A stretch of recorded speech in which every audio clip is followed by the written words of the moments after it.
Welcome back, listeners, to Empires of India, from Mughals to the British Raj. In our previous episode, we explored how the British East India Company transformed from simple traders to rulers, seizing power across India. Yes, and today we're diving into one of the most shocking and painful aspects of British rule, the economic exploitation and plunder of India. It's a tale of immense wealth taken from India, which enriched the British Empire while leaving the Indian subcontinent impoverished. These chapters will take a deep look at how the British systematically drained India's resources using insights from historians like Shashi Tharoor and historical texts that highlight the staggering economic toll of colonial rule. Prepare yourselves, because the story we're about to unfold isn't just about material wealth. It's about the lives, the culture, and the spirit of India that were exploited for the benefit of the British Empire. So let's begin with the economic impact of British rule. How did the British start draining India's resources once they had control? The economic drain started soon after the British East India Company took control of Bengal in the mid-18th century. Bengal was one of the wealthiest regions in India, with its thriving textile industry, rich agriculture, and strategic trade location. Right, and after the Battle of Plassey in 1757, they had direct access to Bengal's resources, which were now controlled by the British East India Company. But what did they do with it? The British extracted huge amounts of revenue from Bengal, imposing heavy taxes on the local population while their manufactured goods flooded Indian markets. The British took the wealth and left the people in abject poverty. But they didn't just stop at Bengal, did they? No, this was a systematic process. India's wealth was being funneled to Britain through mechanisms like the Diwanee rights, which gave the company the right to collect taxes in Bengal, Bihar, and Orissa. And so they essentially took over the financial lifeblood of India. No wonder they had so much to finance their industrial revolution. It wasn't just the taxes. The British also looted India's vast wealth of precious metals, gemstones, and cultural artifacts.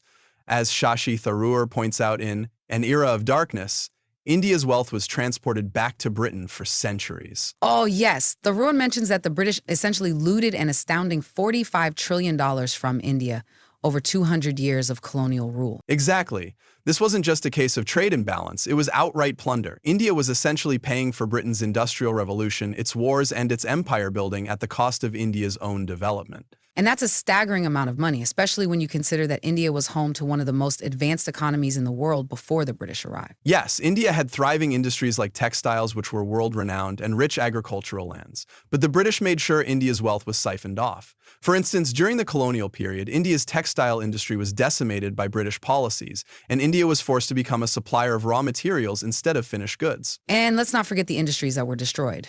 India's world-famous textile industry was one of the first casualties. Absolutely. India was known for its high-quality cotton and silk textiles, but under British rule, India became a supplier of raw cotton to British factories, where the cotton was turned into finished goods and then sold back to India at a much higher price. That's brutal. The people of India lost their livelihoods and Britain profited immensely. Well, it's even worse when you consider the destruction of other sectors like shipbuilding. India had a booming shipbuilding industry in the 18th century, but British colonial policies stifled it, with Indian ships being banned from trading in their own seas. This was part of the British policy of creating a one-way economic flow.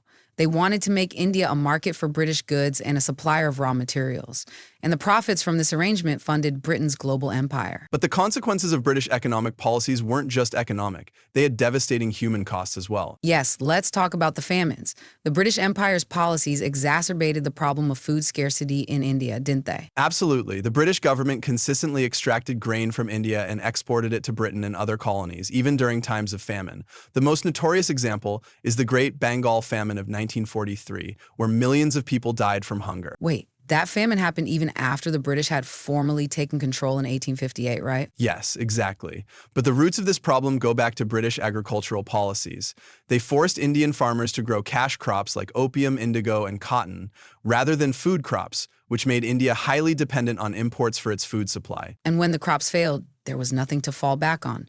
The British, instead of providing aid, were more concerned with extracting resources. And that's a point Tharoor makes in his book. He argues that the British not only failed to help during famines, but they also actively contributed to the problem through their economic policies. But the British didn't just plunder India's resources, they also took the country's cultural treasures, didn't they? Said Aoun. Oh, absolutely. Many of India's most famous artifacts were shipped off to Britain during the colonial period.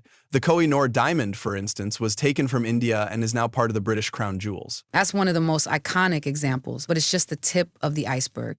Thousands of valuable artifacts from temples, palaces, and museums were looted and brought to Britain. And those treasures are still in British museums today.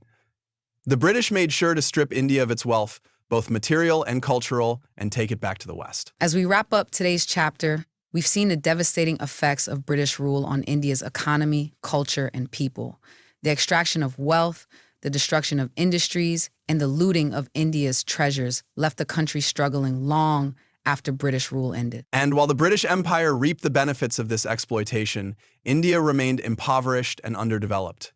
The scars of this exploitation are still visible today in many parts of the country. It's a harsh reality, but it's one we must remember to understand the true cost of colonialism. In our next episode, we'll explore how the Indian independence movement grew and ultimately led to the end of British rule. It's a story of resilience, courage, and sacrifice. So stay tuned with Westferry Times for the next chapter of our podcast series. And as always, if you found today's episode enlightening, share it with your friends and family. Let's keep spreading the knowledge and learning together. Until next time, stay curious and keep listening.